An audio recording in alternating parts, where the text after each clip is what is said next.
Top 3 medžiagos, kurios ateityje galimai pakeis plastiką. Pažvelkite į pakuotę iš grybų. Tokie gigantai kaip IKEA ją jau keičia įprastą putplastį. Mokslininkai ima micelį grybieną, kuri yra grybų šaknų sistema, ir sumaišo ją su žemės ūkio atliekomis. Grybienas suauga, tvirtai surišta substratą ir įgauna bet kokią formą. Medžiaga tampa lengva, tvirta ir atspari ugniai. Bet svarbiausia, jei įprastas putplastis sąvartyne gulės šimtus metų, tai dėžutė iš grybų patekusi į žemę visiškai suirs ir taps organinė trąša vos per porą mėnesių. Antrasis proveržis - dumbliai. Iš rudųjų dumblių mokslininkai išmoko išgauti natrio alginatą ir gaminti valgomas kapsules vandeniui bei padažams. Didelėse maratonuose bėgikams jau dalyja tokias sferas. Tu tiesiog praryji ją visą, apvalkalas ištirpsta burnoje, o tavo organizmas gauna naudingų mikroelementų porciją. O jei tokią pakuotę tiesiog išmesti ant vėjos, ji be jokio pėdsako išnyks per 4-6 savaitės. Tačiau pats aukščiausių technologijų hitas - bioplastikas iš vėžiagyvių šarvų.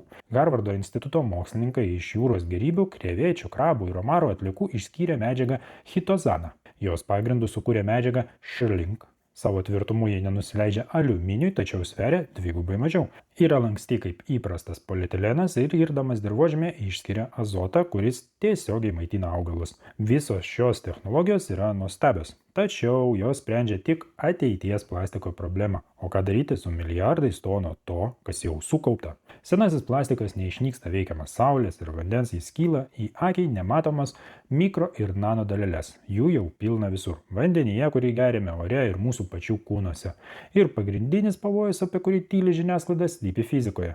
Remiantis fundamentalia mokslinė tyrimų grupės ALLATRA ataskaita, Nanoplastics, A Systematic Risk Analysis for Human Health Ecosystems and the Environment, plastiko nanodalelės turi didelį elektrostatinį krūvį zeta potencialą. Mūsų organizmo viduje šis krūvis paverčia nanoplastiką agresyviu elektromagnetiniu agentu. Dalelės tiesiogiai pritraukia prie savęs biomolekulės, apsigaubia baltymais, sukurdamos vadinamąją baltymų karūną ir dėl to savo krūvio pradeda ardyti gyvųjų audinių elektrinę architektūrą. Jos tiesiogiai pramuša ląstelių membranas, sukelia stipriausią oksidacinį stresą, provokuoja lėtinius uždegimus ir smogia širdies bei kraujagyslių bei nervų sistemoms. Organizmas tiesiog nesupranta, kaip kovoti su elektrostatiniu priešu nano lygmeniu. Mes susidūrėme su iššūkiu, kuris lemia mūsų sveikatos ateitį. Tačiau išeitis yra pilna šios paslėptos grėsmės vaizdą, o svarbiausia plačius ir realius problemos sprendimo būdus studijuokite fundamentaliame mokslinėme